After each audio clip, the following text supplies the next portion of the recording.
Welcome back to Otakus the podcast show. Justin here. This is episode 19, and we are back. And whoever wants to pick up the ball to introduce yourselves, by all means, go ahead.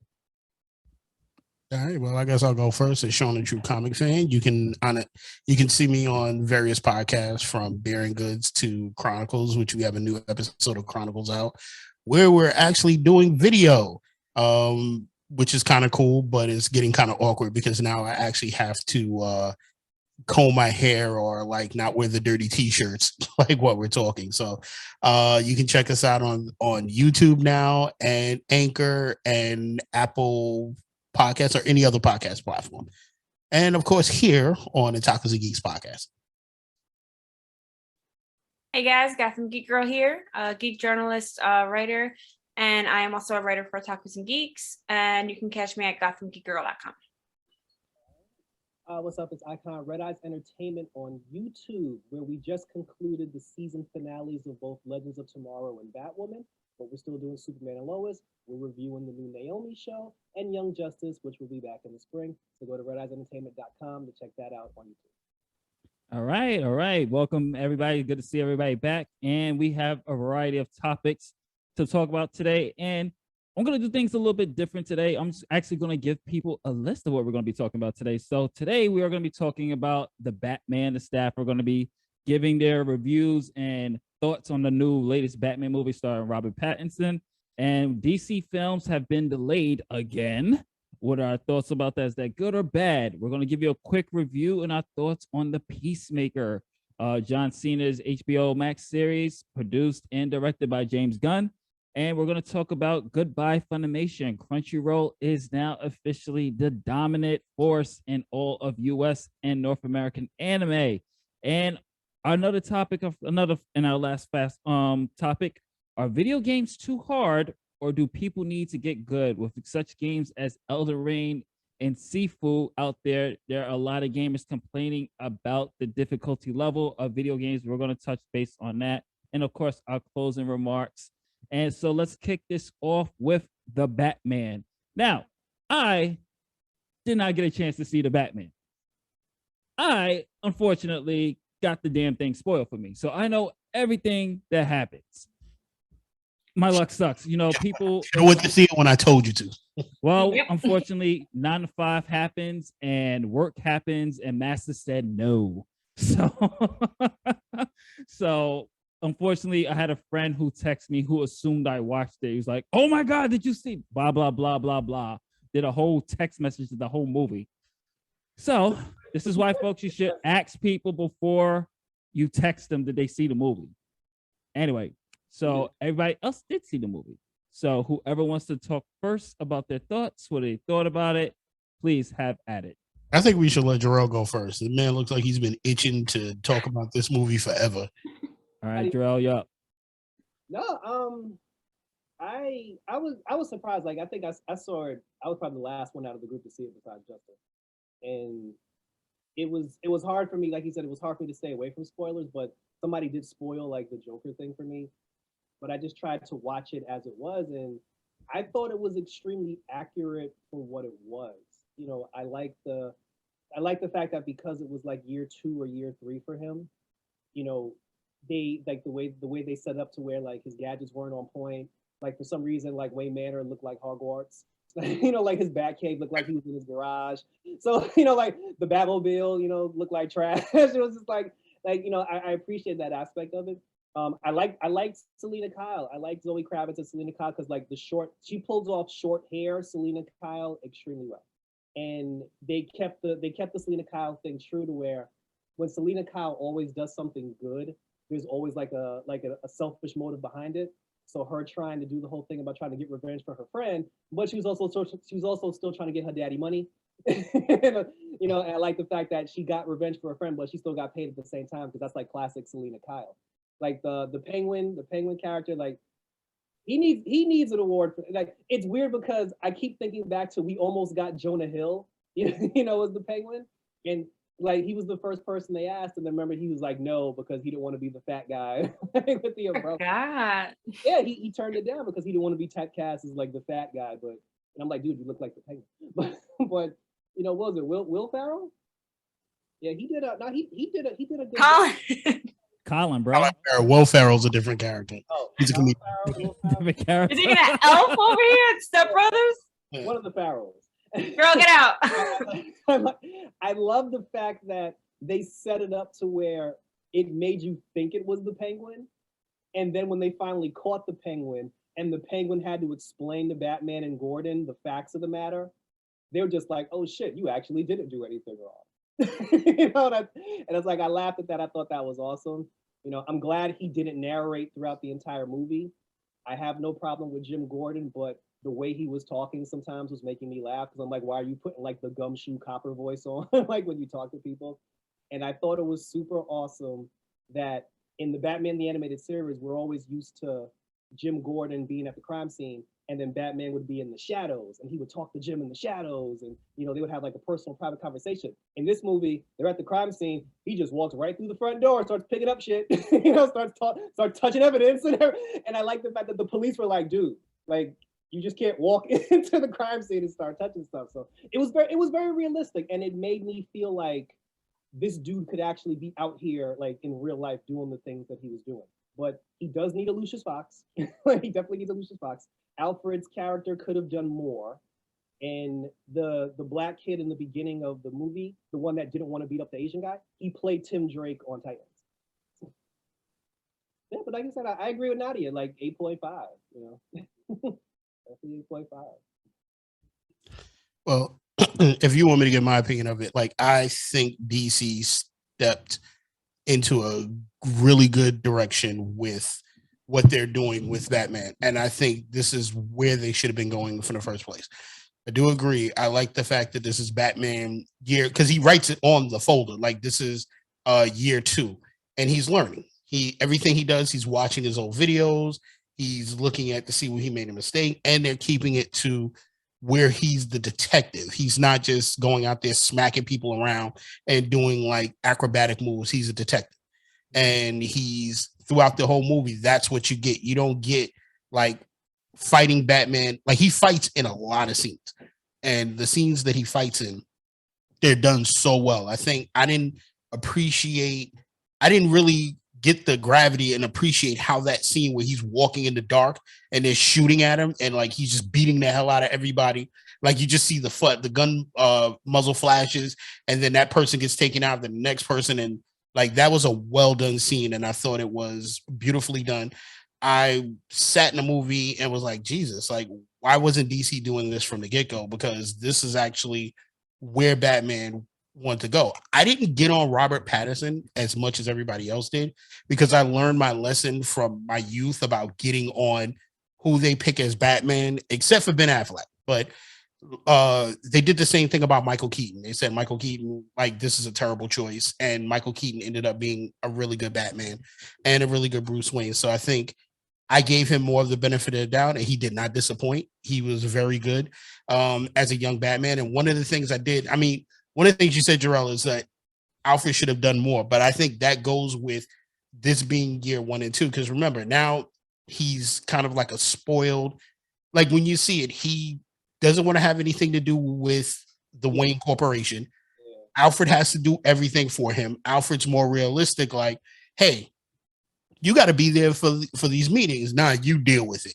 Yeah, and Alfred's not on board yet. Yeah, and he's angry at what happened to his parents and angry that Alfred is trying to teach him to be a child, to be more responsible. And I like that. Like their relationship growing is what I really enjoyed about the movie. Like it wasn't just Alfred and Bruce are just buddy like in every other movie. Like there's actually some like anger between them.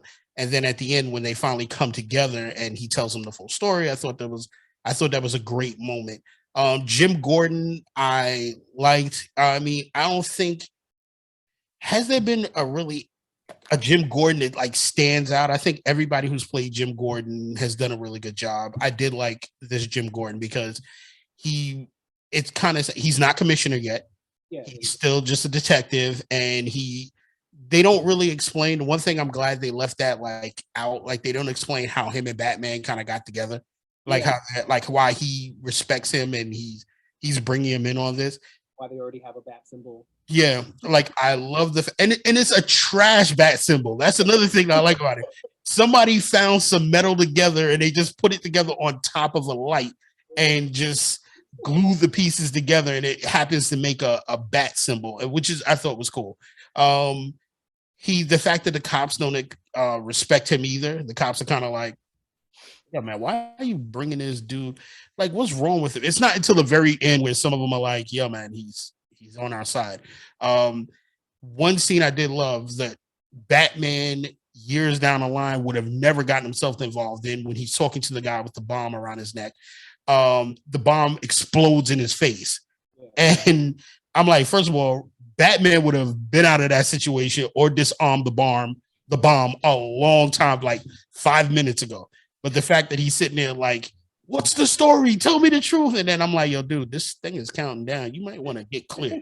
You know, the only thing I found very weird about it was that nobody was curious enough just to take the mask off before they got to the movie. That's the only plot hole I was just like, yo, bro, don't tell me nobody, after scraping his body off of the pews, wasn't like, while they were there, yo, let's unmask this dude right now. Nobody had that idea. Nobody was sitting there like, yo, he's out. Let's just take the mask off. It's here right now. They wait till they get back to and they go, should we do it? Like, there's definitely somebody that was there like, yo, take that off right now. And it was, it was kind of cool because you wouldn't get the Batman with the gadget that if you lift his mask up, it shoots like sleeping gas out and knocks everybody out. But it was really well done. Selena Kyle was excellent.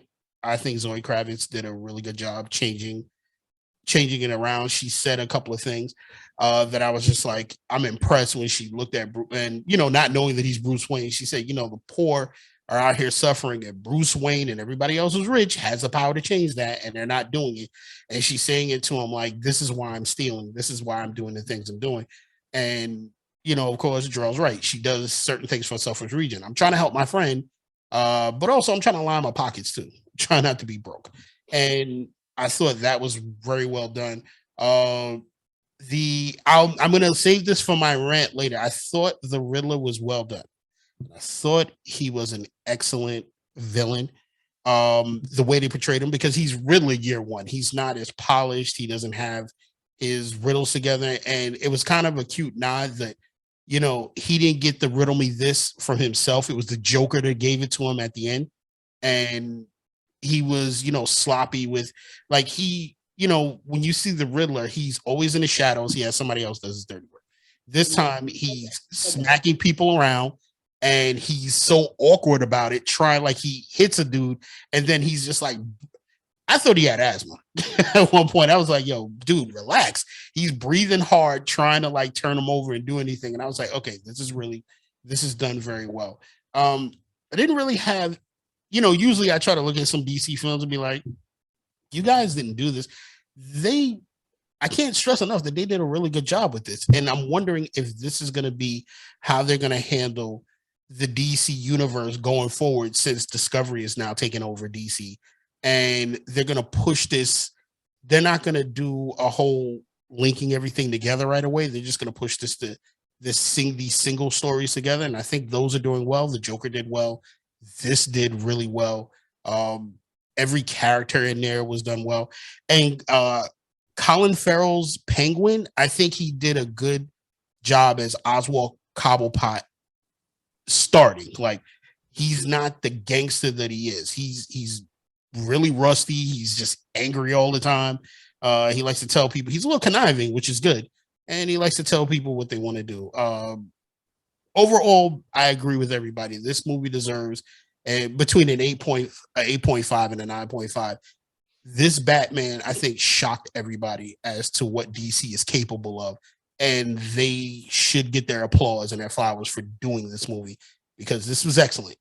I think a lot of us were wrong with the criticism. And I also say this too, it's also refreshing to watch a superhero movie where he actually doesn't win. Yes. Because when I walked out of the theater, I was like, wait, did he lose? Excellent point, because I said the same thing. I was like, yo, this doesn't feel like he won at the end. It just feels like he barely got by. Yeah, and the Riddler kind of caught himself. Yeah. Like the Riddler got what he wanted, then he went to a diner and had a cup of tea. Like, you know, like he was okay with that. So I was just like, wow, Batman actually lost this one. This is new. This is refreshing. But All right, Nadya. Well, you know me. You know how much I love Batman. So I was so impressed. I gave it an 8.5. It wasn't perfect, but I was blown away. I loved it. And like when people ask me like, oh, well, do you like it more than The Dark Knight, or do you like it more as your favorite Batman? Like, I feel like I'll have to do a whole dissection on each Batman for what they all bring. But even though I'm a huge Nolan fan, like this movie, I look at it very from a different like set of eyes. He's not fully Bruce Wayne yet. Yep. Or Batman. Like that's a breakdown I even did in my review, because a lot of people complained like, oh, well, he played the same character for both. There was no like difference with Bruce Wayne. And I was like, that's what made this movie great, because he doesn't really know who he is yet as either. So I feel like going further with like a sequel, when we like, that was one thing I mentioned, like I wish they kind of got into a little how he got where he is. Because like he kind of had stuff like we said, like there's no Lucius Fox yet. How did he get like those cool eye contacts? Like, did he build that? They didn't mention like the League of Assassins or anything like that. So how did he do certain things? But he still kind of got like beat up a bit. So that I liked. But what I was gonna say is that like going further, I feel like with that whole thing with his parents being exposed, I feel like that could make him be like, oh, like I need to make a difference. I need to do something. I need to disguise myself. So I think now for like the future and sequels, we'll see a more refined Bruce Wayne, because now he's like, now I need a disguise. Now I need an alibi. So he's going to be the Bruce Wayne that goes out and gets all the girls and drives the fancy cars. And playboy. Yeah, he's going to be the billionaire playboy that we love. So I think that's going to happen. I feel like that would be the route they would go, because right now he's just angry. He just wants, vengeance. So I think that was one thing that it didn't bother me that both were the same. I think that was on purpose. I thought Colin Farrell was amazing. I honestly thought he was my favorite part. Like he was my favorite villain in this. I thought he was fantastic. Paul Dano was amazing as the Riddler. And I am a fan of the Telltale games, and I saw a lot of references from that. A lot of references. Nobody's talking about it. And I'm like, no, they clearly got a lot from Telltale games. Like a lot. But I thought he was fantastic. I loved it. It all fit like the dark, gritty feel. When I tell people like, I don't know if it's my favorite movie, but it's my favorite Batman story, and it's my favorite Gotham. Like hands down, this is the best interpretation we've seen of Gotham in a live action period. Like this is Gotham City, like 10 out of 10 for like cinematography. What else? Yeah, story wise too, I think this is the best, like hands down Batman story we've gotten, from the villains to finally getting the detective route. Like I loved it. I thought Zoe Kravitz was fantastic as Catwoman. I loved her. She had like the perfect mannerisms. My only complaint, which I mentioned in the review, was like the jump cuts were a little annoying to me, where I felt like it didn't showcase her as well as they could have as Catwoman. But as Selena Kyle, like she's my favorite. Like going forward, I feel like she's gonna be my favorite Catwoman. Like I loved her. And then Robert, like I take back whatever crap I said years ago when like he was first announced and he was like joking. Well, now they say he was joking about the not working out, because I was the biggest like one talking a lot of crap. And then like when I saw the trailer, I was like, oh my God, like yes. And then now that I saw the movie, I'm like, this is Batman, and I love him, and I cannot wait to see what they do going forward. It was awesome. One thing I want to add about him not working out. So what I loved about them starting from the beginning, like you have to remember, Batman doesn't get that big and that polished and diesel until like years later, when he realizes he always has to be like the peak of performance, one step ahead. So seeing Robert Pattinson like as a smaller but muscular Batman, like he's just starting out, I was like, yo, this is what he should look like. He shouldn't look like the Venom steroid freak, like where he has like muscle on top of muscle, where every part of him is a muscle.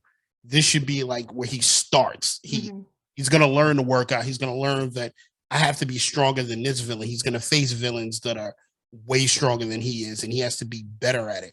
So that was a good look for him to be that small and look just like cut and just average, not like superhuman Batman, peak of performance Batman. He hasn't reached Ben Affleck status. Yeah, Ben Affleck is in the dust now. No. Like, for those, just want to touch, just to add a little bit to it, since I did not see the movie, but for those who have little plot hole questions about what happened in year one, they do have a prequel book called Before the Batman that ties in how he did his training before he actually became Batman. You get a little background more on the Riddler living in the Wayne Manor, in the orphanage and things like that. So if there is lack of character development in certain aspects, it's because the book did it already. So if you're curious about the book, it's called Before the Batman. It's like, I think it's like 113 pages. It's a short book, but they dive more deeper into Bruce and Alfred's relationship and things like that. So, and of course, there's going to be an HBO Max series as well. That's going to be focused, I think, a little bit more on year one, and Gotham PD and Penguin's getting his own HBO Max series as well. So, well, no, Gotham, that's not happening. Oh, what's not happening? Gotham? Yeah, that's not happening. Oh, they scrapped that one? Yeah. Okay. So just the Penguin then. Yeah, I don't agree with that. I think Gotham PD should be another focus, only because the corruption that was going on with it, everything, and it could really tie into the Penguin show, unless, I will say, if they're going to scrap it, if they put elements of the Gotham PD in with the Penguin show, I think it'll work also, because it'll show you what Gotham PD, because one thing I do like is stop making Gotham PD look like it's this innocent, well, like organized, like everybody's a hero cop. Like there's some dirt in Gotham and on the police department. And Jim Gordon was always trying to root that out. So I would love to see something explore that, like how, not like Well, they did have something that explored that. But no, but not. Yeah, I was gonna say they already had Gotham.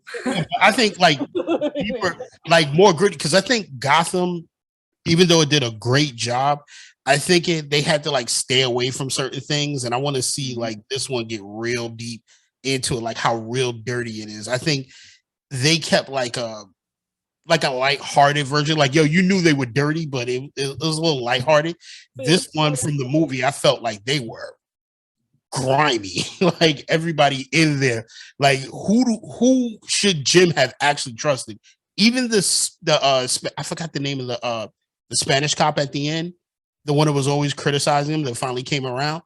There was a point where I thought, yo, when he was there with Batman at the end, he was gonna do him dirty at the end. Like he was gonna turn and reveal like he's been part of crap too. So yeah, I thought like if they were gonna do a GCPD series on HBO Max, if they're still gonna do it, then they missed an opportunity to introduce at least one good cop that you could base that series on.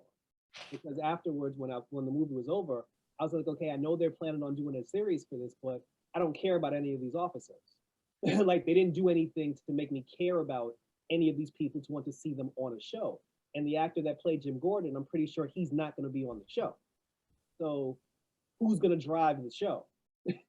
Like I don't want to see I didn't want to see them to introduce like a brand new character the day that the show unveils. They should have put that person in this movie now so we can kind of get comfortable with them already. And then when they get their own show, you actually want to see it. But like you said, but if they're going to switch and just go to the Penguin, then I mean, maybe you don't have to have a character that drives the show. Maybe it's just stories about different GCPD cops, and you can pick and choose who it is. I mean, they've done shows like that where you don't have a main character that's like the hero. You just have like a bunch of different characters that come together and they bring it all together towards the end. But they could have did a couple of things. Like honestly, like especially if they were going to have the thing where the police didn't like Batman at first and they were just like, what the hell is he doing here? That was the perfect opportunity to introduce a Detective Bullock. Like a young detective, because Bullock never liked him anyway. Or if you do have the one officer besides Jim, introduce a rookie Montoya. you know. Yeah, I'm Like, surprised we didn't see Yeah, Montoya. maybe a rookie Montoya, because the problem is in different movies, Bullock has really been a villain. Like he wasn't just a cop that didn't like Batman. I think in an animated series, he was still a good cop. yeah, He he's just still a didn't cop. like Batman. He's But like, in different movies, he was a crooked cop for real. I think in the Gotham series, was he crooked, or was he just in the Gotham series, he was a good cop, and then in season 2, you found out he did some crooked shit. yeah? So And then Jim was just like, "Damn, you were the only person I thought I could trust, and you're just like everybody else." yeah, so I mean, Montoya would have probably been a better choice if you're going to introduce somebody, because she seemed like, in no matter whether it was the animated series or a TV show, she always seemed like the straight edge cop. Like you can just trust her and go from there. I don't know. I guess I would rather it be in Penguin because I don't care to see it. Like I think we have too much content Yeah. out right now. I'm gonna say, like, if they were gonna go a GCPD route, you know, then I wish they would have did that. But yeah, And maybe everybody's right. Maybe that is the better choice, not to do anything else. Just do Penguin and add elements of the GCPD in it. Which will make sense. But as we, any last words for the Batman before we head on to the next topic? Go see the damn movie. Hell yeah. I would have liked the Riddler to have worn a better costume. Okay. I mean, I could deal with it. Like He looked like he worked under like a power plant. I was like, you could have put something on better than that. I mean, I felt like you're not going to get Riddler with like the top hat and the Yeah, I mask or know, anything but else. they're gonna do But better than that, though. I mean, I could deal with like dominatrix Riddler right now. I mean, he was just a dude that was like really off. I mean, I think he just found the costume and said, "This will work. This costume I can't breathe in will work." Like, Justin, because you and I are both Riddler fans, yeah. from a Riddle standpoint, you will appreciate it when you finally see it. Yeah. I'm just hoping for the sequel. He at least drops at least one Riddler trophy, just for like a nice nod to the Arkham games. they do But- they do at the end of the movie. They Yeah, do like an electronic Riddler trophy kind of. Oh, all right, then that's what's up. All right, so our next topic is, we're still on DC, is that they have changed the slate, and I think this is I personally think the reason for this is due to the merger that's finally been approved between Warner Brothers and Discovery. And I think people could correct me in the comic section if I'm wrong. I believe the merger was approved, but I think the full power really starts to kick in later in this year. But things are already in motion. So here are the new dates. But before I begin the dates, Flash, Aquaman, The Lost Kingdom, and Black Adam and Shazam all have a little bit of shuffles, as well as DC's animated feature, The League of Super Pets, which just dropped their new trailer. Black Adam went from July 29th to October 21st, 2022. We also have Aquaman, who went from December 16th, 2022 to March 17th, 2023. The Flash is the one that hurts the most for me, is November 4th, 2022 to June 2023, June 23rd, and Shazam will be coming around Christmas season. So Shazam is actually dropping this year, right after Black Adam. I personally, I don't mind the delay. This actually will give them more time if necessary reshoots are necessary. If there's any changes, like I said, Warner Brothers is being taken over by Discovery. Maybe Discovery, this is just my theory, Discovery probably didn't like what they saw, or it didn't make sense for them from a logistics standpoint to release, 5 DC movies in 1 year, and trying to keep everything spread, because there was a time with the original slate where it was DC Super Pets 1 month, the following month is Black Adam, and then 3 months later is The Flash. The Flash and Aquaman were literally 1 month apart, and it's like, how there's no breathing room. So I think, me personally, I like the new pushback. It does suck that we're not going to see The Flash again after all these delays, but I personally think it's a nice breathing room. It's smart too, because you're going to oversaturate the market. You don't need to put 5. Me personally, I don't want to see 5 superhero movies from one property, from intellectual property a year. At least two or three is okay, but 5 is excessive. Especially you also have your shows as well. Like you're gonna overflood it. So Sean, what are your thoughts? Yeah. I think Discovery is smart, and it's for a different reason. I think Discovery is looking at what Warner Brothers was doing and constantly trying to compete with Marvel with everything and then losing. I think Discovery, kind of like this with the Batman. If the Batman had come out closer around the time that Spider-Man No Way Home came out, there might have been a drop off of it. I think Discovery is being very smart and calculated with you put the movies out when they have a drop off when people are going to be more likely to go see it.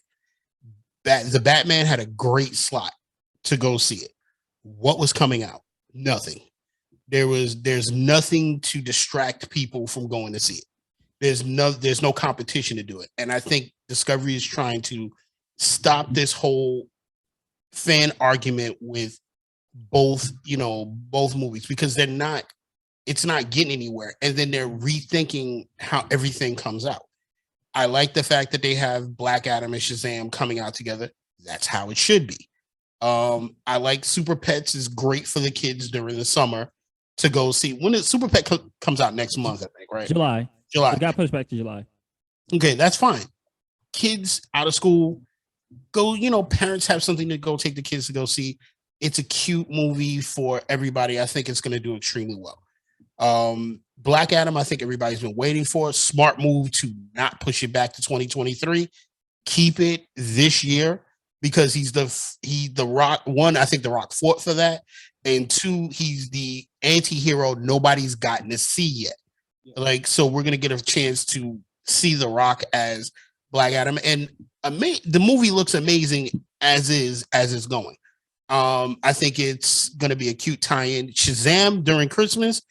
Let's be honest, Shazam is a kid-friendly Christmas movie anyway.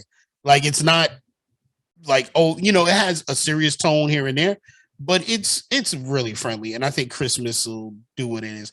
I think it'll do better than Hawkeye's Christmas theme going forward, but I think it'll be really done well. Pushing the Flash that far back, I don't agree with. Aquaman, I think those two movies should be spring and summer and not way far down the line because I think everybody has been waiting to see the Flash. If you want to do reshoots, cool. It's not a problem. But what are you going to reshoot? Are you going to reshoot based off of what happens in Black Adam and Shazam? Or are you going to reshoot? I mean, if it all goes well, that means that you had to take a look. But kudos to Discovery. I think they're doing the right thing. I think they got tired of seeing what was going on with DC and decided we're going to change things up and make it better. And it probably is going to be for the best. I don't think it's going to be for the worst. I think it'll be for the best. Jerrell? Or Nadya? Sean kind of said a lot of how I was feeling. I hope going forward they have a good formula because we've been saying this for years. Like, stop trying to keep up with Marvel. Like, you need to get the big 3 right before you go crazy. Exactly. And then just, I mean, the Joker and Reeves the Batman just showed they can do solo one-offs, and I'm happy with that. I'm a huge Ben Affleck fan, Batfleck, and I would love to see him and Henry Cavill come back, but I don't know if that'll happen. But going forward with the DCU, like, extended verse, I don't know, like the Flash, like you said, like that's really far back. So I'm wondering, like, how major are these changes going to be, these reshoots? Like, is this going to mean because of the Discovery taking over, are we going to get back some kind of semblance to like the Snyder? Is that why this is affecting so much? Like, I don't know. That's a lot of the rumors floating around. Could just be hopeful, but I don't know. I mean, that's really far back for the Flash, so I don't know what. And Jerrell, before I let you go, I just want to touch base on what Nadya just said about them focusing, because the actual head of Warner Brothers head shares of DCEU put out a statement, I think last week, where he said they're really not going to be focusing going forward on having a shared doing the Marvel formula. They're going to be doing quality. He said the secret of the movie business is quality. It's the best business strategy for both the theatrical movie pictures and superhero movies. It's the same shit. The movies don't have to have all the same tone or interlock with other DC movies or have an Easter egg that sets up another film. Quality is the most important factor for a studio. And the biggest thing you can do to influence quality is the filmmaker that you hired. So going forward, they're going to be focusing more on quality than trying to tie everything together. That's why you're probably seeing this split that's slowly happening. I think they're slowly just going to be like, look, our strengths are just like Nadia said, the Joker, the Batman, just those singular type of stories where they can really just focus and don't have to worry about building in a universe and just using a multiverse aspect down the line if they want to. But smart move, but we'll see what happens. Jerrell, what are your thoughts?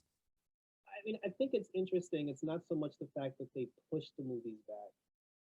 They restructured, like they restructured the order, and to me, that's more important than the fact that they pushed them back, because they probably pushed them back because they want to redo the order.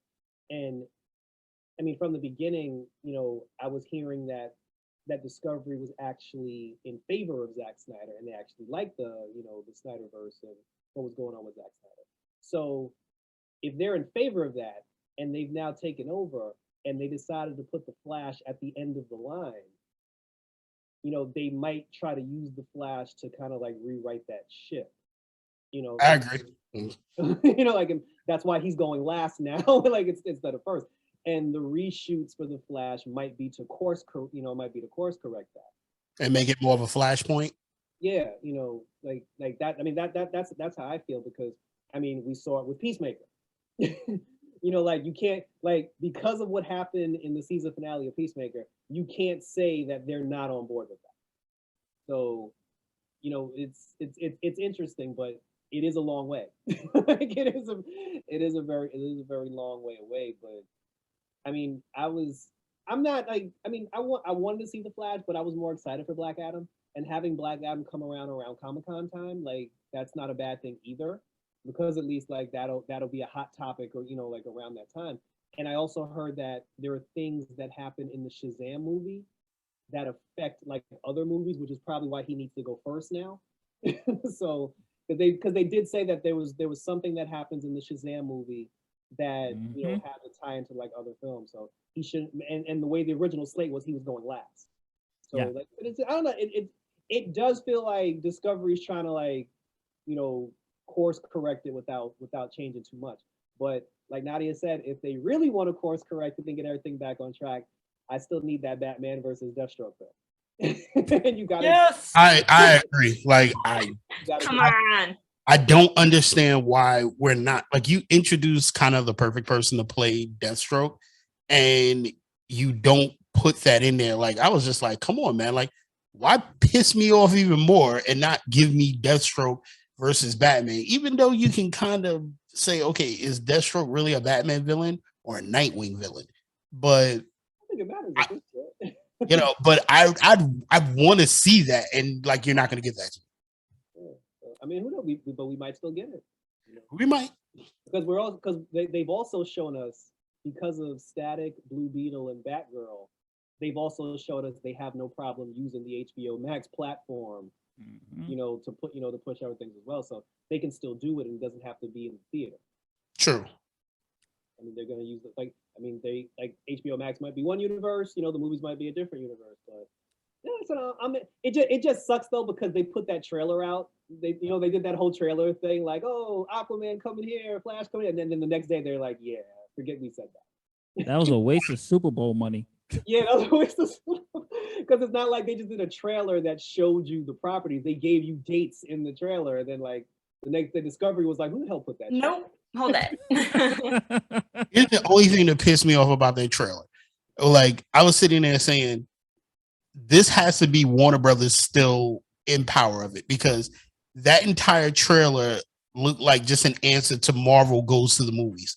Because if you remember before Black Widow came out, Marvel did that whole thing where they were showing us everything that was coming out, and they've stuck to their plan. But I was just like, nah, DC, you should have done something way different, because I like DC to continue to do the things they're doing now. Like, just give me a one-off, give me something to be excited about, give me really good characters to want to talk about. Don't give me anything Marvel-esque. Give me just what you're going to do with yourself, because that's what's going to set you apart. I still think Marvel should go, I'm not Marvel, DC should go with doing the Legion of Doom and forgetting everything else. I think, oh, go ahead, Jerrell. Where Snyder was headed. Like, remember, see, we have to remember, Darkseid's still on his way with the Armada. Like, he said he was taking the long way, so because he said that, they can bust that out whenever they want. And they're like, oh, it's been 5 years since the Snyder Cut. Why did it take 5 years? Well, he had to get from Apocalypse. Like, it took a while. You trying to say Darkseid didn't discover light speed yet? Or ludicrous speed. Well, apparently Discovery, they're going to go in, expect a lot of changes to happen. Before we get into Peacemaker, I'm not sure if y'all know that DC actually had their office moved. The actual comic book division got moved to a smaller place. Like, Discovery's not playing.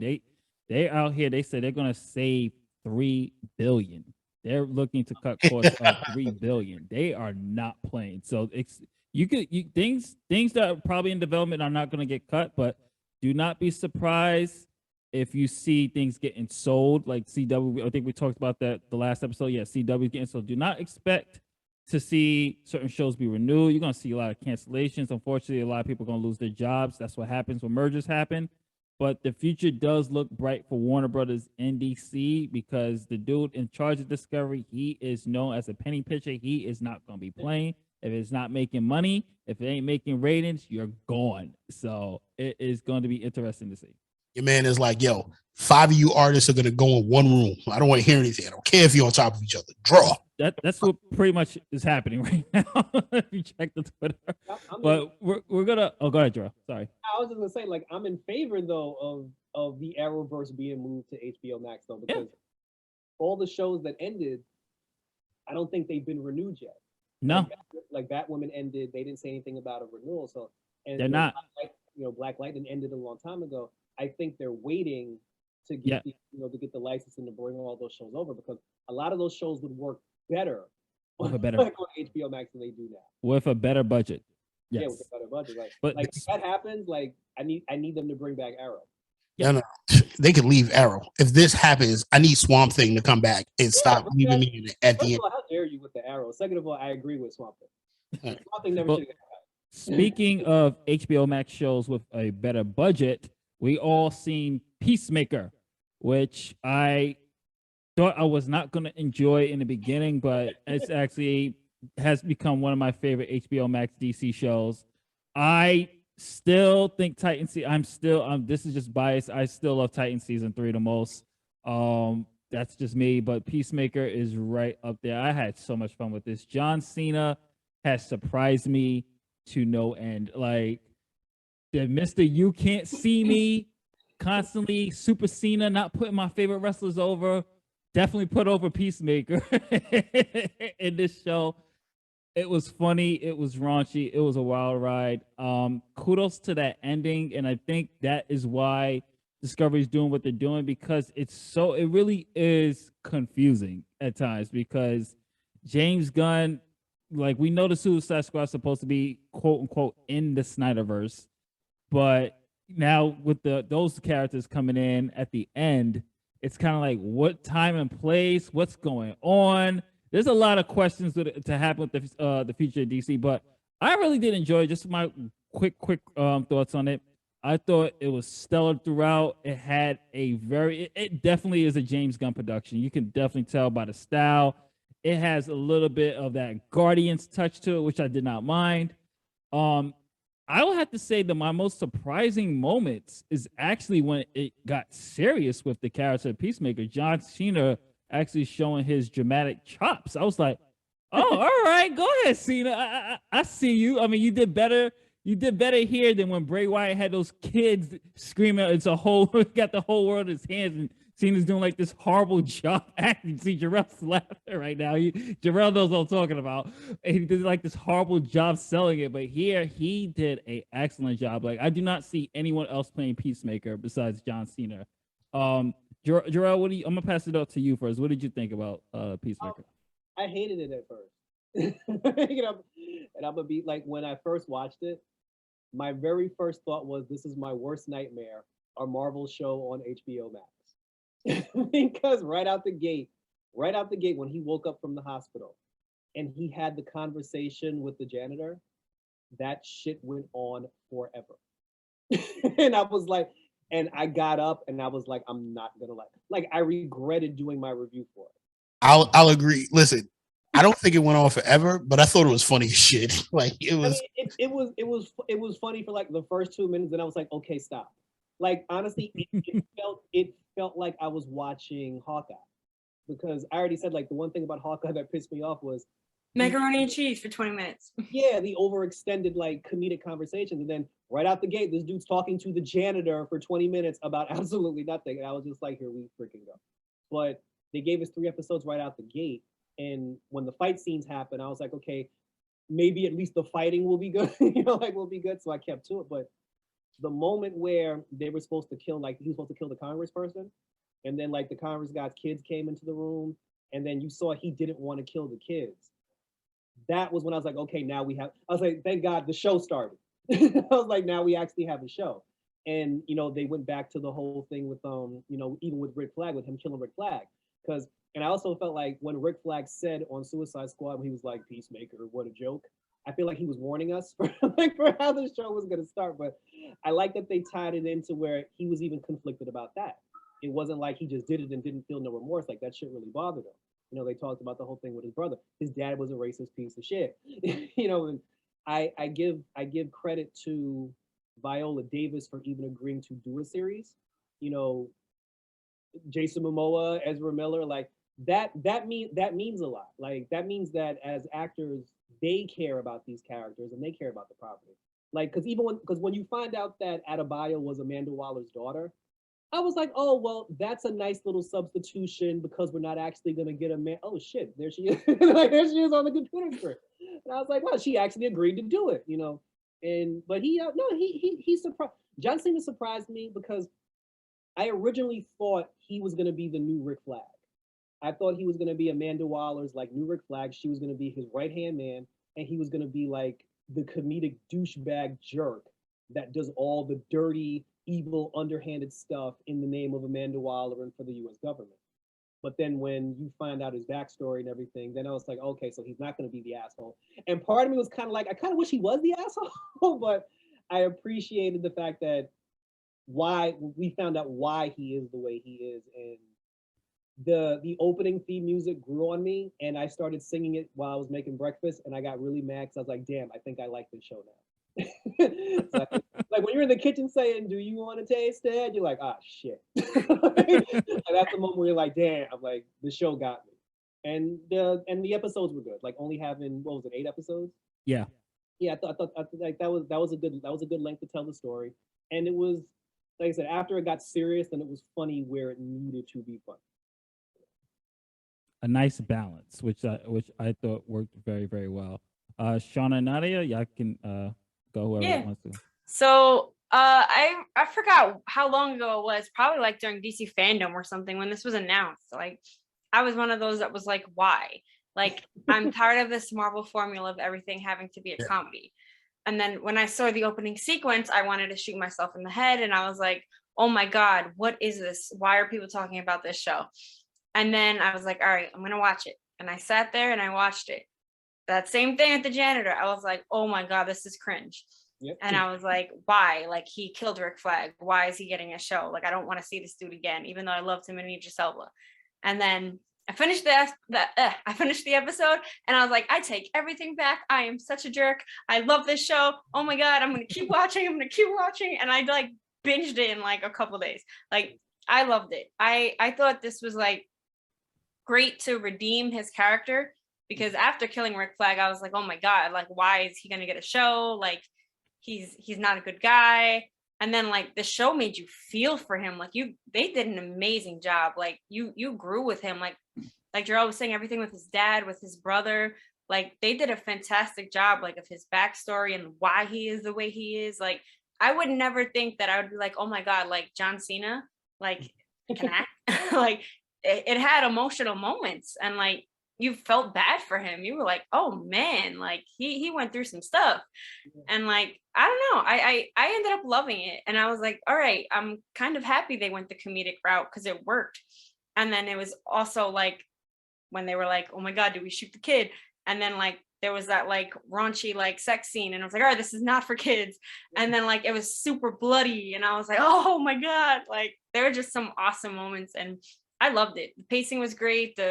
Eventually like I got the jokes, and actually started to love Amanda Waller's team. Like at first I was like, oh God, and then like later I was like, oh my God, I love each and every character. Like they did a great job with every character. I loved it. It was great. Well, when I first saw it, the opening scene, I'm gonna tell you exactly what I said. As soon as the opening scene happened, I was like, if we do a review of this and Jerrell does not shellac this show for this opening scene and everything else, I was like, I'm gonna call you the biggest hypocrite in the world. Because the thing is, like, if you said anything but remotely turned and said this was great, it was fun, I was about to go, don't ever talk to me about Marvel shit again. Because I was like, the opening theme music, I was just like, this is the worst dancing, but I fuck with it. I was like, this is, I was like, on you though. I was like, this song, I was like, from the beginning, I was like, this is good. When the eagle landed and put his arms out, I was like, yeah. I was like, come on, Jerrell, just give me that point where you're gonna excuse this bullshit right now. And then I didn't dislike, I think I agree the length of the joke in the beginning with the janitor was way too long, but I thought it was well done. I thought it was like, okay, you kind of made your point that you hate it, but then I had to realize it had to be that long for him to set up all the stuff he said about all the DC superheroes. Yeah. Because if you didn't leave it that long, you wouldn't hear the things about Aquaman, the Flash, or even, did you realize he snuck something in there in a few episodes about Green Arrow? Yeah. He did a lot to talk about each DC character. Like, okay, it kind of made you think, damn, he met all these people and he has an issue with all of them. And I was just like, okay, that's pretty cool. In the beginning, I said I would love, as it went on, I was like, I would love to see him versus Deadpool. Then I had to change my mind halfway through the series. I don't want to see him versus Deadpool. I want to see Vigilante versus Deadpool, because I love Vigilante. Stole the movie secretly, kind of snuck in it and stole the series. Because even though I was just like, this dude is going to be ridiculous, the scene that got me with Vigilante is when Peacemaker couldn't shoot the kids. When every excuse came up and he was like, yo, the dove of peace is not on this sniper. And then he sits down and he's like, take the shot. And then Vigilante goes, all right, buddy, don't worry about it. He was like, slide to the side, I got this. And then with a serious tone, like he takes out everybody without flinching. And I was just like, holy crap. I'm like, yo, this dude really is like a true to life psychopath. Like, but he played that role so well. And I remember Vigilante from other DC shows, but this dude played it to a T. And I think that there were probably times where John Cena failed at certain things where you were kind of like, okay, you're getting annoying. Vigilante picked it up and made the series like flow. There were no issues. And Nadya is absolutely right. Every single character you got to know and you got to understand. I felt bad when dude got shot. The first butterfly that they were. Yeah. I felt like shit when he got killed. Because I was just like, come on, let the butterfly get away and at least take somebody else. And I was like, when he picked him up in the end, I was like, yo, man, what are they gonna do? I was like, yo, this dude is gone. What are they gonna do? I really thought at one point when Adebayo when she had Peacemaker's helmet on and she saw him in the X-ray. I was like, oh shit, she's done. I'll kill Amanda Waller's daughter. She's done. And then he explained to her, like, yo, we all knew. I thought that was great. The very last scene, they did explain why there was an extended scene where you actually see Cyborg and Batman in that scene. And they had them grayed out like they did with Superman and Wonder Woman. They said that since there's still an issue between Cyborg and DC, they chose to, and I think the thing with Ben Affleck, they chose to cut that out. They chose not to show them to, like, I don't know why. You grade out Superman, which is crazy. Exactly.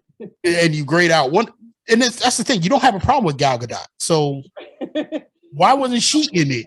Like, maybe they couldn't pay her.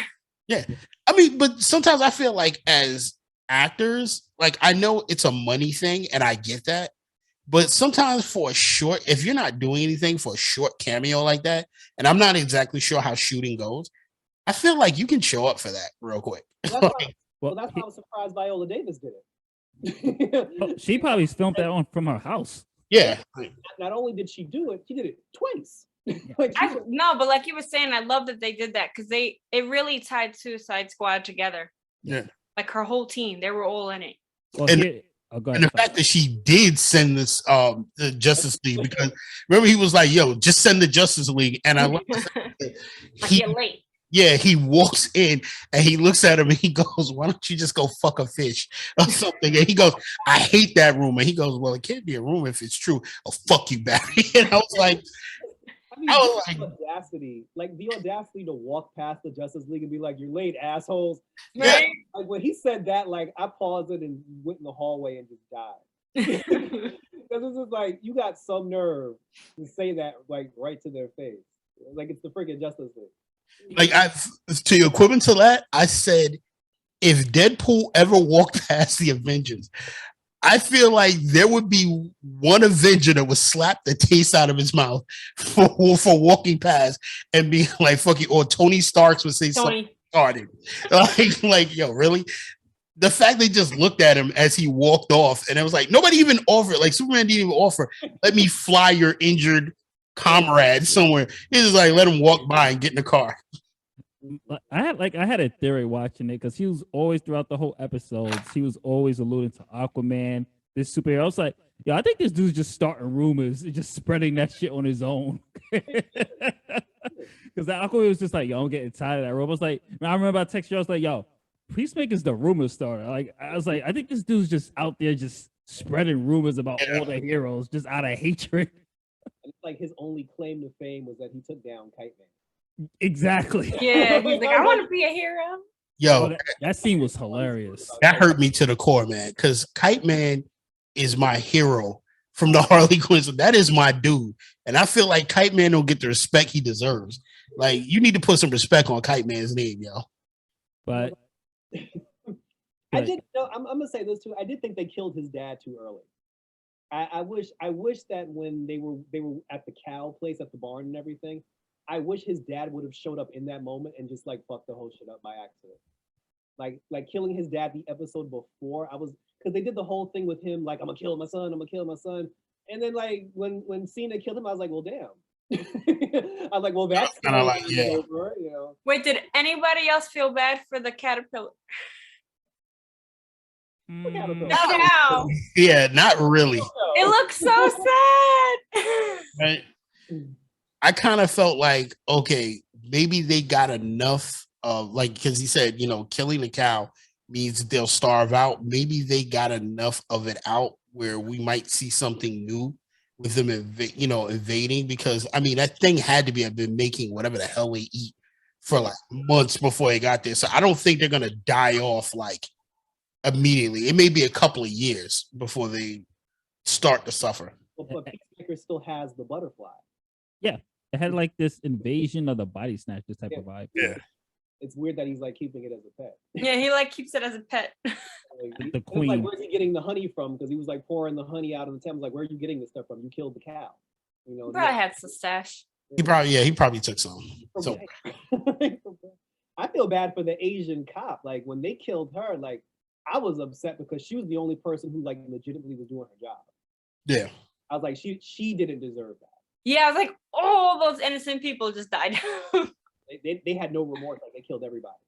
Like I felt Adebayo's pain every time somebody was being overly comedic and she was like losing her shit. I was like, see, that's me. You know, like she was just like, for the love of God, can you just stop joking for like 5 minutes? And I like her being the leader too. Like I like the fact that she was the leader.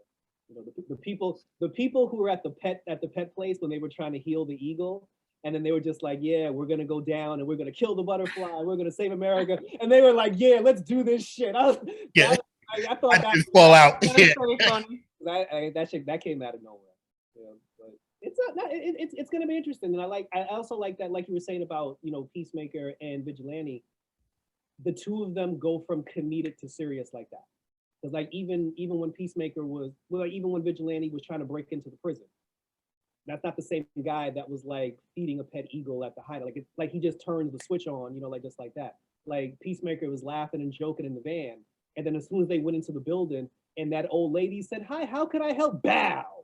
He shot her right in the. And I was like, well, damn, this is a different person. You know? Yeah, let me tell you something. That scene with Vigilante in the jail was probably the greatest scene, and I am so happy that came out during Black History Month. Like, It's so good. like, I was like the fact that at the end, like when the cops came in and the black dude was like, yo, they started all that shit. That guy ain't do nothing. He was just sitting there minding his business. I was like, this was the greatest. I was like, damn, man. I was like, Vigilante, you are one of my new heroes for the rest of this series, no matter what happens. And I actually thought he had died. And I was just like, you motherfucker. Yeah, I thought like, Yeah, they were all gonna die. Like, you bastard. You don't take him away from us. Yeah, right. I was like, what's his suit made out of? Yeah, whatever it is, yeah, this dude is durable as hell. Like, I don't know what happened. Like, he's been hit, shot, burned, pushed off a roof. Like, I don't, you know, between Peacemaker and Vigilante, I want to know what vitamins or whatever the hell they're taking or what their muscle workout is, because these dudes have been blown up through everything, and they seem to like shrug it off. Like, I'll just take some Advil when I get home. I'll be all right. But I am excited going forward, because now that they've opened that door, I want to see in season 2 what other characters they pull into the show. Because now, if you can get Viola Davis, Jason Momoa, and Ezra Miller, you can have the cast of the Harley Quinn movie in there. You can have Black Canary cameo. Like you can have other people show up. And I mean, I don't know how I feel about his dad being like his Yu-Gi-Oh from now on, but it's I feel like a new door has been opened, like a wider door has been opened, and everybody's okay with sharing talent and like sharing characters. So and I hope they need to keep the theme. It's like, as of this point now you can't change that theme song. It's like changing the theme song of Power at this point. Like, you can't do it. Like, we need to throw your dog the invisible bone. Actually, they did change the theme song of Power once, and everybody got pissed off. Yeah, everybody got pissed. They changed it right back. Yeah, so I need that on my playlist ASAP. All right. Any final thoughts on Peacemaker before we head to the next topic?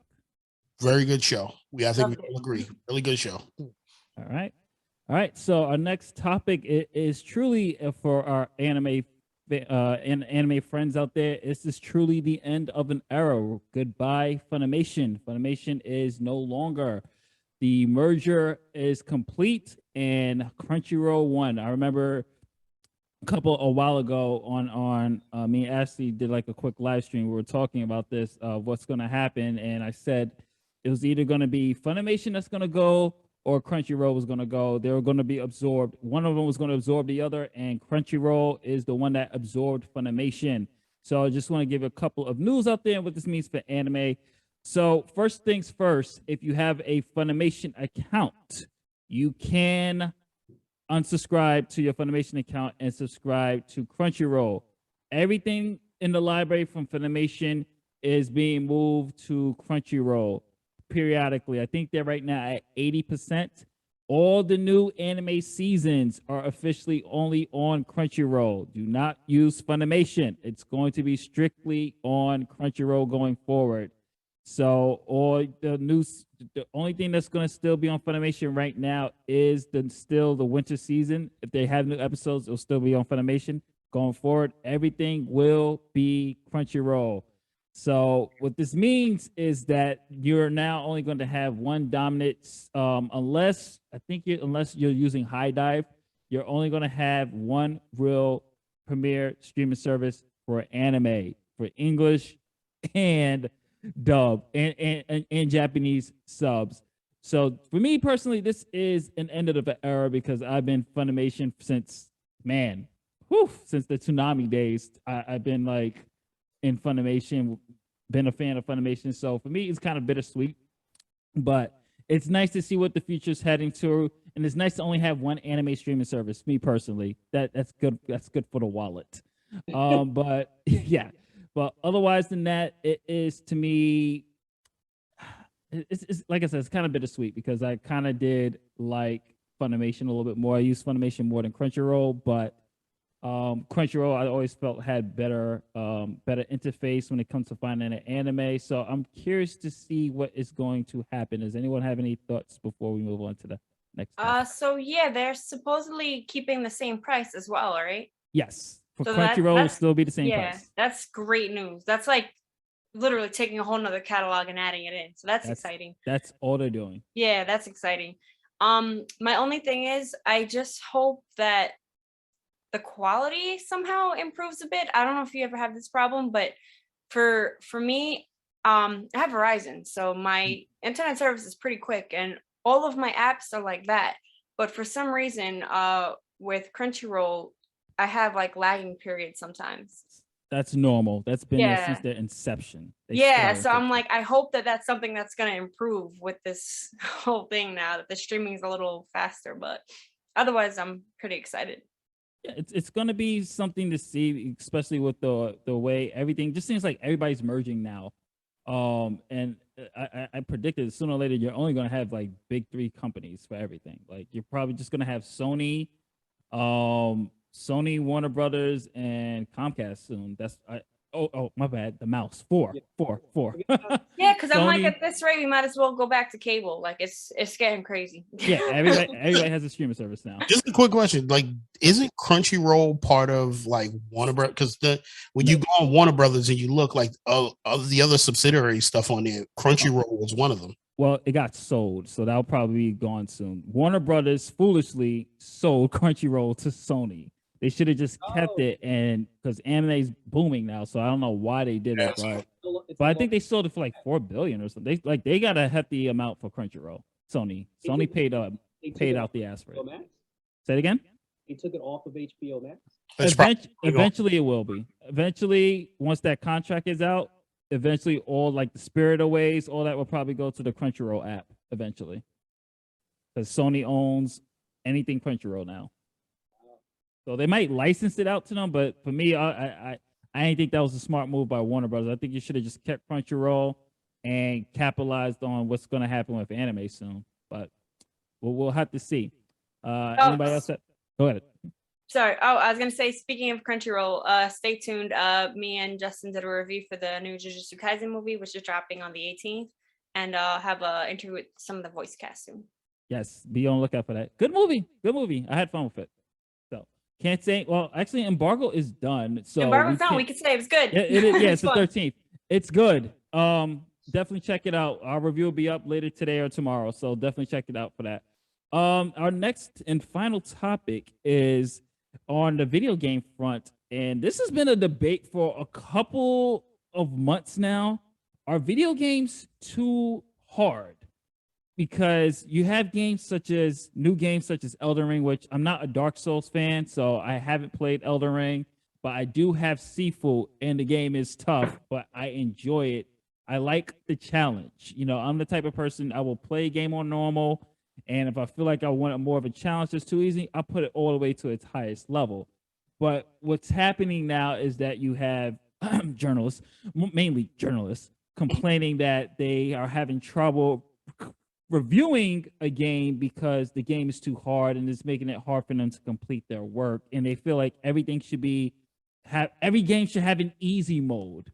You know, growing up, and not to show my age, but growing up, I mean, I think I'm pretty sure everybody here played at least one NES Nintendo game growing, you know, at least those games were freaking hard.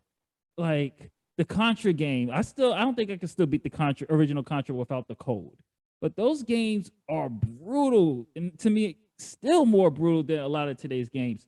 So I'm gonna pass it around the panel. Do you think video games are too hard? Should every game have an easy mode? So whoever wants to pick it up, tell me your thoughts. First, every game does have an easy mode. Anybody who's played Resident Evil knows that Resident Evil has normal, easy, and then it's like a hard. I forgot what. Like each game had a different. Like it was like a hard ass mode where Like hardcore. Yeah, hardcore. Like you never had a moment to sit down and rest. So there is an easy mode. The difference that I love with the Resident Evil games is that if you played it on easy mode, you didn't get certain things. Like if you played it on normal mode, if you finished the game at a certain time, you got everything. Like they didn't hold anything back. And it's like, all right, you completed it on normal, what do you call it? Normal mode. You get this, this, and this. If you just wanted to play the game just to get to the end, you got it on easy mode. You didn't get as much, but you got like one thing, and that was it. And it just enticed you to go to normal mode and then go to the next mode after that. So if games are hard, like that's on you. Like learn to persevere and play the game.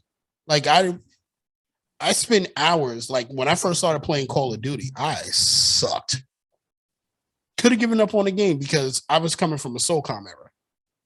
But the thing is, I kept playing, persevered, watched other YouTubers that played the game, took tips, got way better at the game. So if you can't play the game, you're upset about how hard it is. It's because you just want everything in life easy. Just go play the goddamn game. I think that's the fun of a lot of games, testing your skills and seeing how much better you can get at anything you're doing. So just get better. That's it. Jerrell? I agree with Sean. Oh, go ahead now. Nope. No, I totally agree with Sean. I'm like, the whole point of a game is like to be challenging. And like, I feel like games have gotten easier. Like some of my favorite games, like The Last of Us is probably my favorite game ever. I've beat it probably like 4 times in every capacity you can possibly play it, on every platform you can play it. But like, I didn't think it was so hard to the point where I wanted to like blow my brains out. And then there's literally like walkthroughs. If you're having trouble, go on YouTube and watch a gameplay walkthrough. They're everywhere. Like preach. And then like you even brought up Resident Evil. You know, I'm a hardcore Resident Evil fan, and like I'll play it on like medium or like whatever. I don't want to play it on easy. Like that's not the kind of game you play on easy. And like, yeah, if you want to like play like story-driven games and like learn the story, of course that's great, but you still want the challenging part. Like, or just watch the game. If you're not going to go through the struggle, what's the point? The whole point of the game is the struggle. So I feel like I can't necessarily talk about this. It's a MMO. Elden Ring? Yeah. Elden Ring. Elden Ring is what they're complaining about. Yeah, but that's like an open world, right? Yep. It's an like, open world. It's an open world RPG, action RPG. Yeah. Like it's from the creators of Dark Souls, and Dark Souls is known for its difficulty. I'm not a fan of like RPG, so I guess it's hard for me. But personally, like I feel like the whole point of a game is for a challenge. So like watch a gameplay if you don't want to go through the challenge. Agree. Yeah, I will admit, when I play my horror games, if there's a puzzle that I'm stuck on, like I play a lot of Asian horror games, and sometimes they actually don't even have, like, I guess there's a point in the game, I forgot what game it was, they missed a translation. The whole thing was in Japanese. At this point, I was like, oh, I do not know how to read Japanese. How am I going to solve this puzzle? Like, they had it in Japanese numbers. I was like, okay, I guess I got to go to YouTube so I can complete this particular part. And I'm going to pass it to Jerrell in a second because he plays a lot of fighting games. Like, it's kind of for me with the whole, is it too hard thing? Like I said, I'm playing Seafood, and when I reviewed it, I said the game is difficult. It's hard. There is no easy mode. There's no normal mode. It's just whatever the setting is. That's it. You can't change nothing. So and the whole point of the game is for you to die. It's within the concept. The more you die, as you die, you age. When you age, you get stronger, but you got to make sure you beat the game before age 70, because if you die at 70, you guys play the whole game over. So basically the whole concept is, say like I died at age 20. You start at 20. You die once, so they count that as once. If you die twice, it ages you. So if I died at 21, I died, then I got to go to age 23 since I died twice. So they basically count how many times you die and add it to your age. So if now you that died sounds genius, though. yes. So if you died 8 times, you age 8 years, and you're gonna get your ass handed to you. And you've seen a lot of people complaining like, "Oh my god, this is too hard. I just want to enjoy the story." There is no story. It's a fighting action game. Don't It's play a that game. Yeah, it's a kung fu action game. You're not gonna get that much story in it. The whole point is to kick ass.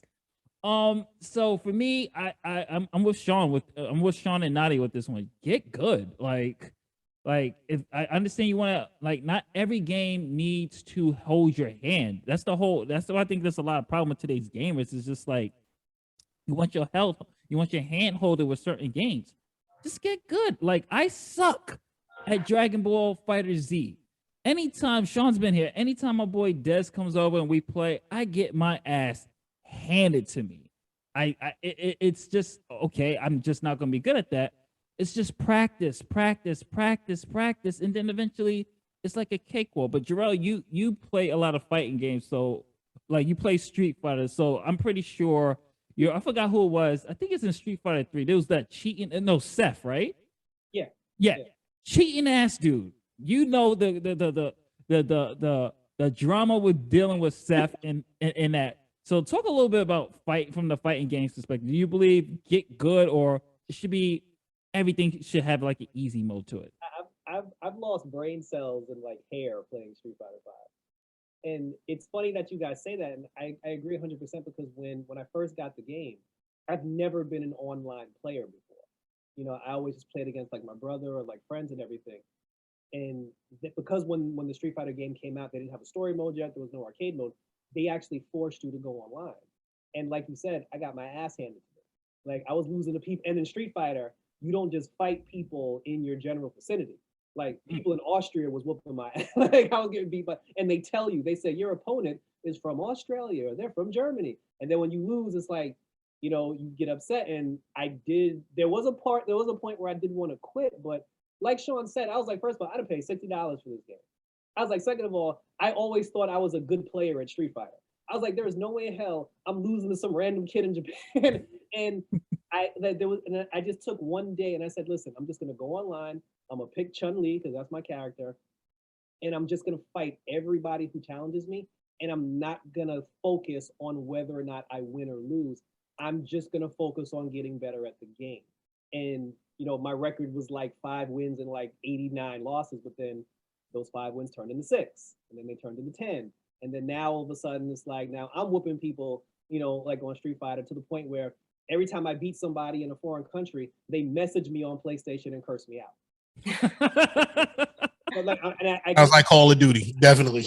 Yeah, I got my ass lit up in Call of Duty. I suck at first person, but that's the fun of it. You gotta practice. That's the fun of it. But I never would have got to that point if I didn't stick with it. Because even with video games, I quit playing adventure games at one point because I grew up in the era where, and Sean can contest to this, you got 3 lives. You know, like, you got 3 lives, and if you didn't do what you had to do with those 3 lives, you had to, there was no such thing as checkpoints. There was no halfway points. If you failed in those 3 lives, you had to start all the way over from the beginning. That is repetition. Like, that is to the point where you just keep doing it over and over and over. Until you got good at it, and you can. You just reminded me too, in some games, like say like even pre-memory card days, whatever. But some games there was like a checkpoint after a checkpoint. So even if you made it to this spot, if you didn't beat this spot and you turned off the game, you still had to restart that level. Yeah. But nowadays, a lot of games restart where you turned off. Yeah, the part where you stop.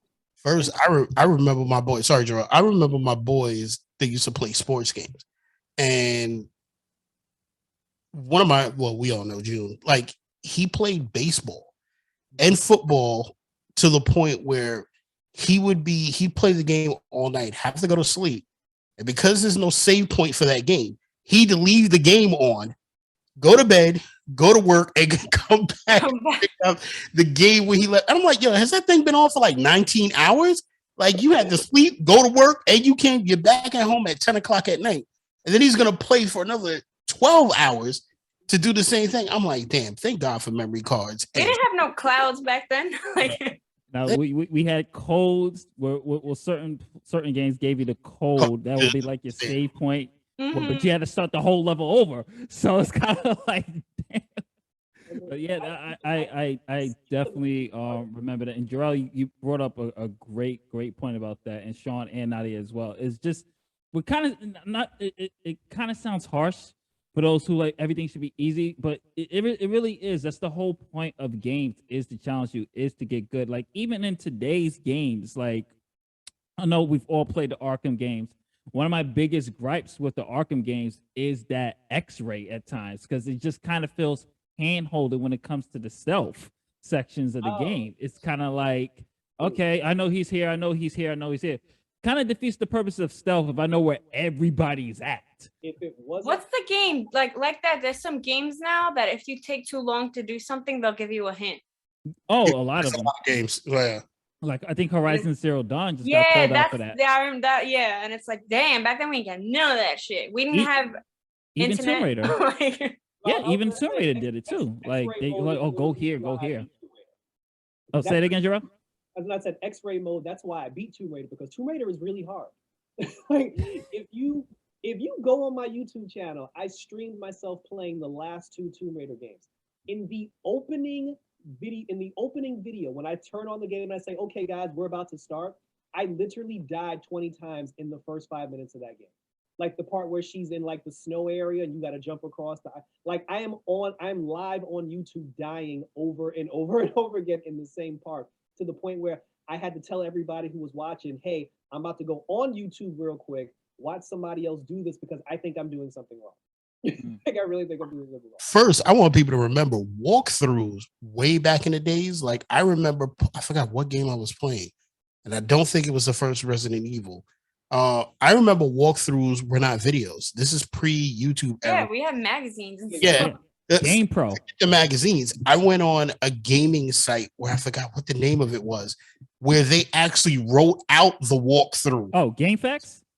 It might be Yeah, GameFAQs. Yeah, like they wrote out the walkthrough. So that just is telling you how old we are playing video games. I read the walkthrough, not watched, read the walkthrough. So if we went that far, first, another thing I want to bring up, thinks that Nadya is saying this. All of us remembers the playable demo for an entire community around the world got together to solve this game. You want to talk about hard? An entire community came together piece by piece to figure out how to get to the end. So if an entire community can come together to do this, and everybody played it to figure it out, we can figure out a game and fix it and play it and be done. Exactly. I quit. Like when PlayStation 1 came out and PlayStation 2 came out, those games were really hard, and I stopped playing because of that. Like there's no way. Like it's funny to me because when I see myself that I finally beat all 3 Tomb Raiders that was out for PS3 and PS4, I never would have touched Tomb Raider on PlayStation 1. That shit was hard. You know how many times I dived? Yeah, like that game is really hard. But the difference between like then and now, like the Tomb Raiders now are just as hard, if not harder, than the original Tomb Raiders. But the gameplay is different. Like although I'm dying and I keep getting stabbed in the neck and I keep getting shot at, I feel in control when I'm in the forest with Laura and I got my bow and arrow and I got my machine gun. I didn't have that feeling in PlayStation 1 games. So the advancement of how the game is played, because now you have a visual where when you move the dial, you can see things that are around you. In PlayStation 1, you couldn't do that. It was just straightforward, and if somebody ran up on you with the chokehold, then you just died. Now I can see somebody in the trees. I can see somebody behind a rock. I can see somebody. So I'm like, I still suck at this, but I understand it now. Like I'm comfortable with how it operates. And then, like you said, it just takes time and patience. And then it's different when you're a kid and your parents buy your games and you're like, oh, this is hard, I don't want to play it. But when you're an adult and you paid $80 for that bad boy, you're not just gonna throw it to the wayside and be like, we gave up on this one. Nah, First of all, anybody who's ever played Mega Man Legends knows what stress and hard is. Like, because I played that game and there was a point where I got stuck on ports and I was just like, yo, man, fucking hate this game. And I got it for free. Like, I'm just mad. I'm like, yo, I had to take a month away from that game just to come back, just to play it out. But that game was hard, but I persevered. I mean, really, just keep going.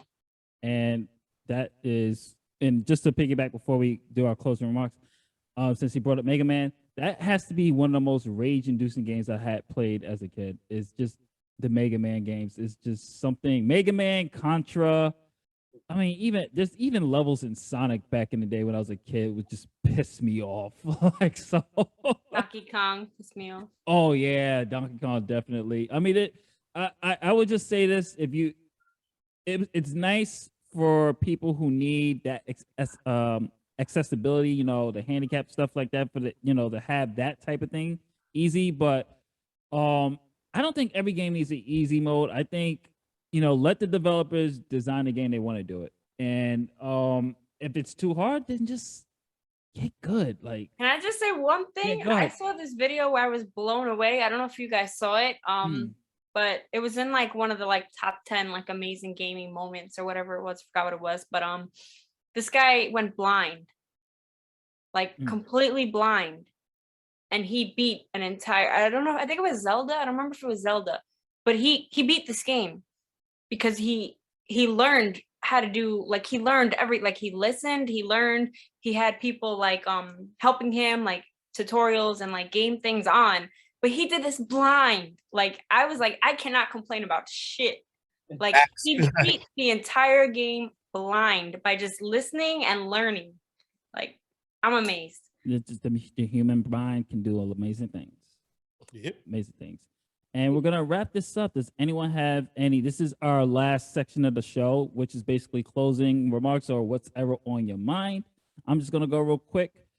I love my Switch. I am enjoying the hell out of it now. It's definitely my favorite system now. I am playing Mario Kart. I just played Mario Kart with my family yesterday. It's so much fun. I absolutely love it now.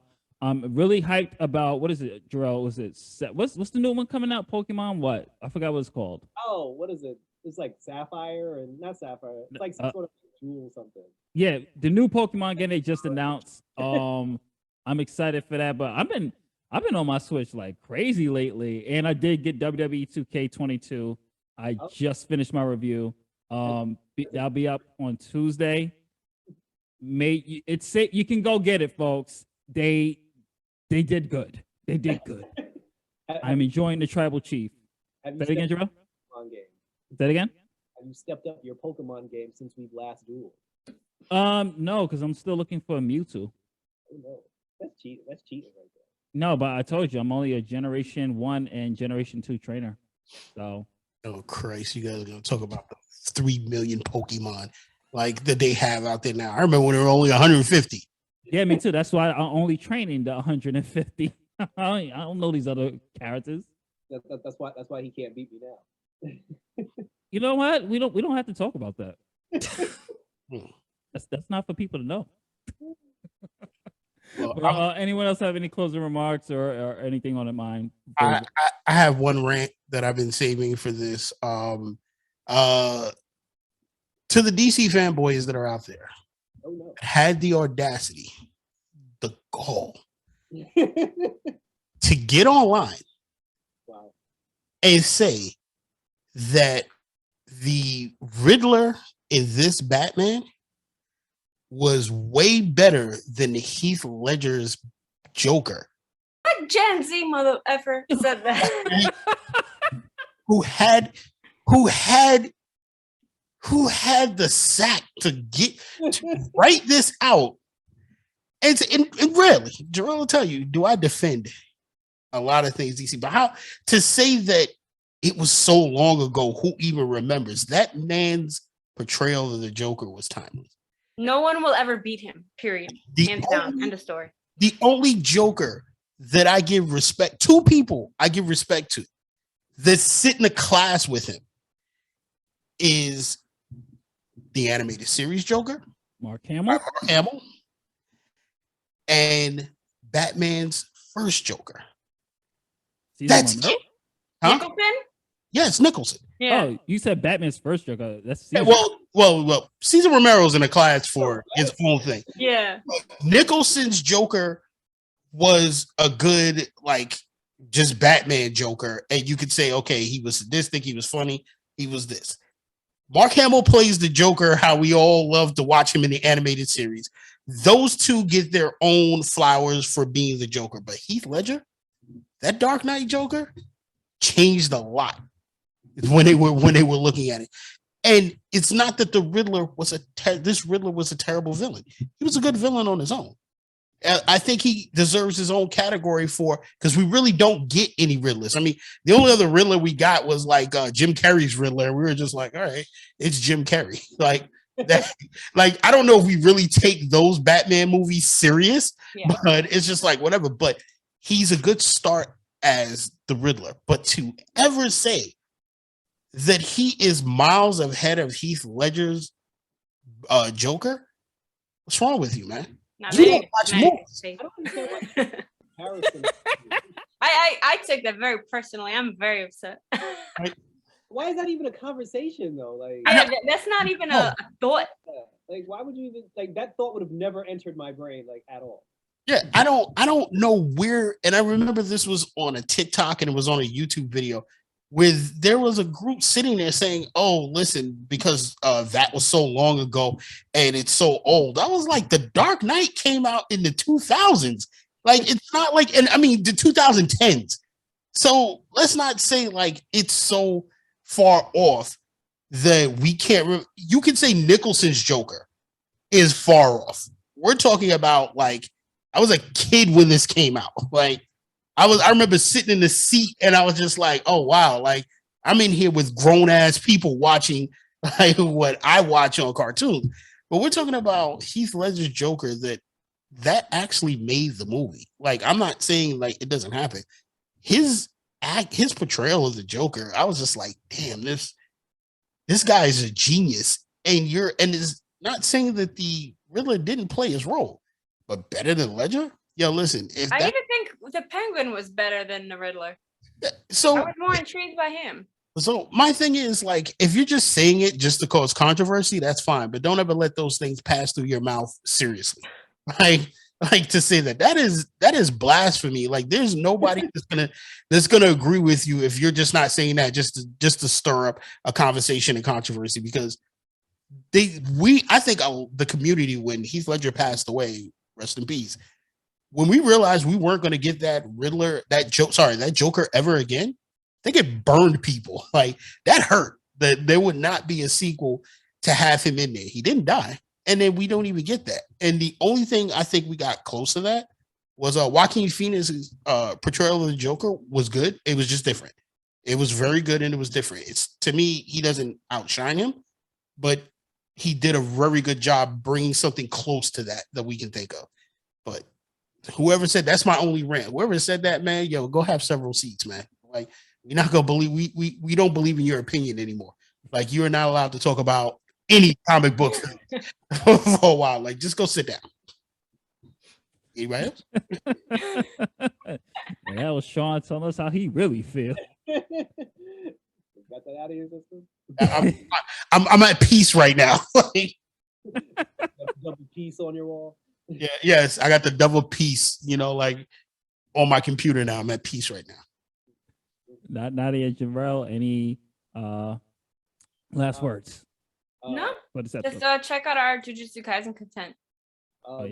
The Chip and Dale's Rescue Rangers remake looks like complete trash. Oh damn! I didn't even know they were I doing. didn't even know that was gonna be a thing. Yeah. I was hoping no one would have brought that up. Honestly, it's so bad. I don't even want to tell you to go on YouTube to watch the trailer. Don't. I almost regret putting the thought in your mind. That's how bad it is. I sent that to my family who are huge fans. Like, I sent it to my brother, I sent it to my cousins. It was a group chat of rage and anger and hatred. Like, we all went Sif watching this. First of all, they don't even have chipmunk voices. Yeah, they don't. Like, that shit is trash. They're in the real world now. Now I have to go watch this. They're Yeah, like and I'm like, damn they're it. like celebrities, right, Jerrell, or something Oh, like that that? sounds I stupid. don't know who they are because I didn't. Not Rescue Rangers? No, like the Rescue Rangers in the watch movie the is like I think they're like celebrities or something. I didn't even focus on it long enough to know what was happening. I was so angry. Like this shit is trash. And Does then it look worse than the Ninja Turtle remake cartoon? I didn't want to talk about that either. Big cartoon. When they redid the Ninja Turtles and their faces look like caca. Yeah, Seth Rogen's doing it. Oh, I didn't even watch that. Don't. I didn't even watch that. And I also heard they're redoing a Super Mario Brothers movie. Oh yeah, that's redoing it. They're making one with Chris Pratt. Yeah, I'm afraid for that. Oh, it's animation, CGI animation movie. But still, because the two worst movies in history is Super Mario Brothers and Street Fighter. Whoa. I love Super Mario though. Hold on, let's walk that back real quick. That movie. It's like a guilty pleasure in the 90s. Nadia hit it right on the head. Like that movie was terrible, but it's so awesomely bad. You can't not watch it. And just like the Street Fighter movie, like it was so terrible. I watch it every time it comes on. Just because how bad, like you just sit there like Raul Julia as Bison. I was just like, damn, man, rest in peace, bro. But what were you thinking? But you're so good and bad in this movie. Like Ken and Ryu were terrible. Jean-Claude Van Damme played an American soldier. Here's the thing: an American accent. The woman who plays Chun-Li in the movie, isn't that May in Agents of S.H.I.E.L.D.? Yeah, she's Agent May from S.H.I.E.L.D. She's also in Boba Fett. Yeah, but nobody yes. So come on, man, you gotta support her. Look where she came from. That's some real shit. I supported her for 7 seasons on Agents of S.H.I.E.L.D., damn it. That's some real shit. I refuse. After that Blandalorian nonsense, I refuse to watch the art of Boba Tea or whatever y'all call it. We're gonna put a pin on that one. Yeah, because I was gonna say, I'm gonna make sure we put a pin on that for Star Wars for next time. I'm gonna make sure. Hold that thought. We're gonna put a pin on that. I will say this before you. Sorry, Justin. I will say this. Jerrell is 50-50 on this one. The Book of Boba Fett definitely gives you a 50-50 vibe on whether you should like it or you shouldn't. Nostalgic for Boba Fett is good. But it does have its issues. You're absolutely right. So actually the worst of the series that they did so far. It's absolutely the worst. But Obi-Wan the Obi-Wan trailer just dropped, and that's just gonna be fire, hopefully. But I just want to say one thing, Jerrell, the Street Fighter movie is a national treasure. Oh no. It is a 90s, it is full-blown 90s cheese. Like with the Mortal Kombat, it's just it's our history. It's our history. It's things that the younger generation are gonna look at and go, "You like this shit?" I was in a theater like, yeah. Oh, no. Yeah. It's like me watching Surf Ninjas. I can't watch Surf Ninjas now. Like I can't even watch Three Ninjas now without cringing. But yeah, I know. I outgrew. Say it again. Three Ninjas was better than Street Fighter. love Three Ninjas. Sir, we will not trust the fungus on this one. Whoa. Three Ninjas was better. So the one where Hulk Hogan is the villain was Yo, we don't bring up Hogan, bro. I didn't see it. Right. So that's where we're setting the bar. Three Ninjas with Hulk Hogan as a villain. We're setting the bar. That's good. Also, number 3 on the worst movies of all time list has to be Gem and the Holograms. As what? Gem and the Holograms. You're not gonna get an argument from me on this. No. No. But you kind of did give us a Get Out Jerrell while saying Street Fighter and Mario like the worst ones. But that kind of is a kind of a Get Out. I'm surprised y'all like that just to hate it. Bro, we've seen a lot worse from the 90s. We're gonna, you know what? We'll do a whole episode on that. We're gonna start off the next show where we left off. We could do a whole episode on the worst movies from we can start it from 1980 to current. All right, we're gonna do that. So the next episode will be the worst movies. Property movies of all time. Say it again? I said the worst childhood property movies of all time. We can do that included as well. Yeah. Whatever you think is terrible, we'll put it on the list. We'll discuss it. Because Lord, I have seen some shit. So you don't know nothing about Samurai Cop. You don't know nothing of what I've been seeing, brother. So you better bring it. So, but Jerrell, plug in your website. Nadya just did hers already. So plug in, let people know where they can find you, and we're gonna wrap it up. Please go check me out on Instagram at Red Eyes Black Fire. You can hit me up on Twitter at Red Eyes Media. But go on YouTube, like and subscribe to Red Eyes Entertainment on YouTube. Because if you're a fan of DC, if you're a fan of the Arrowverse, if you're a fan of the HBO Max DC series, I am literally covering everything. And I'm covering the Marvel stuff as well, just so I don't seem biased. And right now we're doing Superman and Lois, which is still awesome. Superman and Lois right now, best DC show that they got out there. We're still doing Naomi, like I said, and we're waiting for Young Justice to come back as we wait for the announcement for the renewals of both Batwoman and Sean's favorite show, Legends of Tomorrow. All right, Sean, take us out.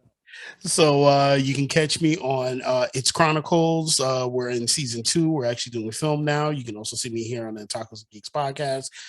You can also check out some of the, I've gotten back into writing articles. You can check out my Bandai video showing some of the new toys that are coming out.